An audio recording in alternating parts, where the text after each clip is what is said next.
And it's a huge game today here at the HBL PSL in Pindi Cricket Stadium as Islamabad United take on Karachi Kings. Great to be back at pitchside. Like I said, it is a huge game here between Islamabad United and Karachi Kings. Remember, Islamabad United lost their game yesterday. Karachi Kings won their game yesterday. That puts the league table in a very, very interesting mix of where the teams are standing right now. Islamabad United are on 7 and Karachi Kings are on 6.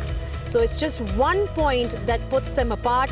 And whoever wins today gets those 2 points. Remember, the top 4 teams will be qualifying for those playoffs.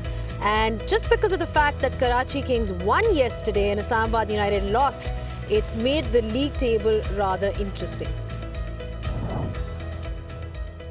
Well, it's an important game, like I said. Karachi will be eyeing that win, so will Islamabad United, and the intensity is going to be extremely high. I've got with me Ramiz Raja and Mark Butcher. Ramiz, just the game today, I mean, you're looking at that top 4 spot, both the sides, one team lost yesterday, the other team won, so it's made the things interesting overall in the HBL PSL.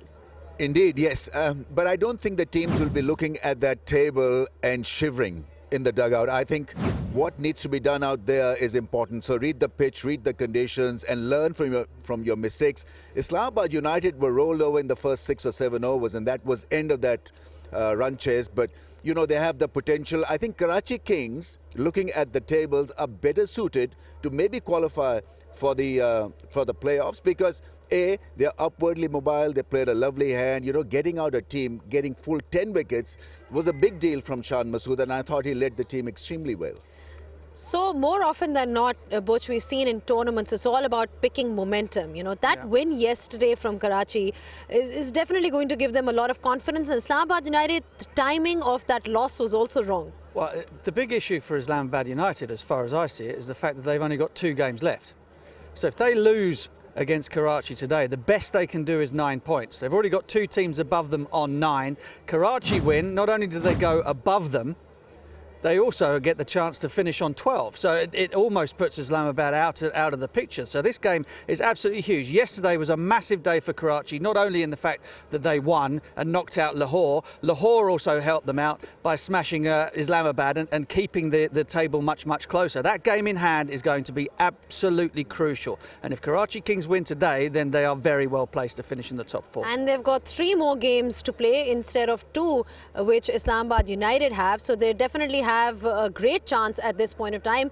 The table is pretty much open. Earlier today we had the toss where Shadab Khan's side won the toss and they elected to field first. Interesting choice. We heard Bish speak to Shadab Khan about it and how you know, batting first might have been an option for them, but they seem to be rather comfortable chasing in these conditions, and he's backing his side, his batting side, to be chasing down any kind of turtle.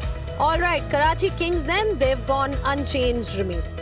Yeah, I mean, it's a good sign. It's a sign that the team is feeling good, and I felt that they bowled splendidly well. So more of the same from Shan Masood and company. I think Zaid Mahmood is a good inclusion. I think he's got a lot to offer, leg spin, and we know that leg spinners have generally done well in this year's HBL PSL.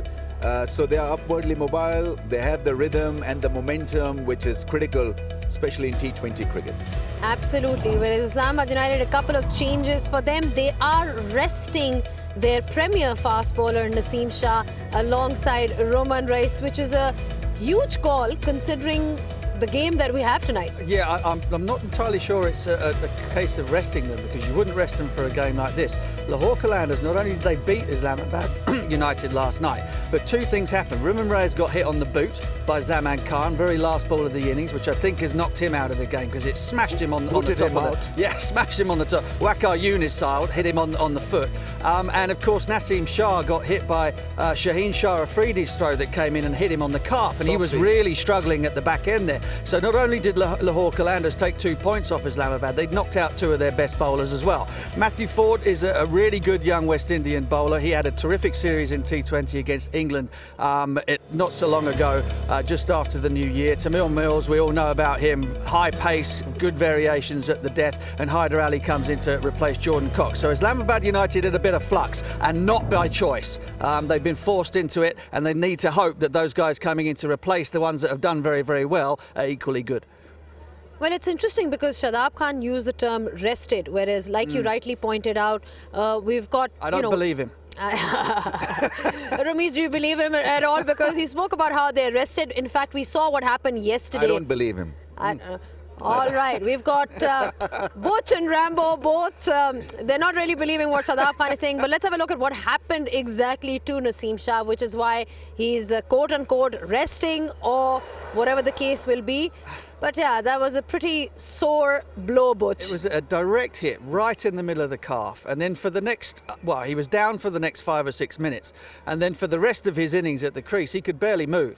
And as I said at the time on commentary, you get hit at a hard blow like that, the bruising comes out, it makes straining or tearing a muscle in that area incredibly risky, and I just think that he can't play today. I don't buy that in a game that is so important to them, where they have to get the 2 points, they really do, that you leave out your 2 best bowlers. Given how badly they're batting at the moment, you just don't do it. Roman Rice also got hit on the glove yesterday, which is why... And the toe as well. It was quite a stiff blow. This was off the glove and hit him hard. Shaheen Afridi changing the angle from round the stumps, and then Zaman finishing the innings with that sand shoe crusher. I mean, and so that was it. Yeah. Well, the Not good only news, out, at but least out of the game. Absolutely. Good news for Karachi Kings is Hassan Ali is doing well for them. Butch, quick thoughts on him, because we've not got much time left. Yeah, but he bowled magnificently. We spoke quite a lot about how much work he's done since coming back from injury, how fit he looks, how sort of incisive his bowling has become once again, and he thoroughly deserved the 4 for 15 yesterday. Mixed up the pace beautifully, hit a really hard length when he had to, and looked very much back to his best, and I think that's wonderful to see. Great for Pakistan cricket that the depth of bowling, and particularly senior bowlers, are able to come back in, particularly when you think about guys like Harris Ralph missing at the moment with the T20 World Cup looming. And he didn't play the pitch as well, because if you had a look at that pitch, you would, say that it's not for me, but he absolutely ignored the conditions and bowled his heart out.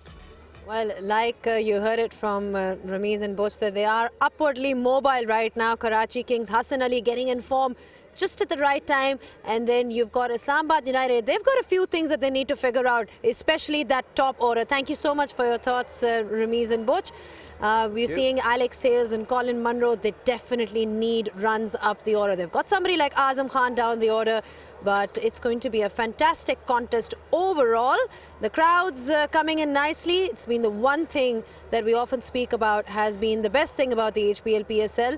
And we've got all the action lined up on the other side, so don't go anywhere.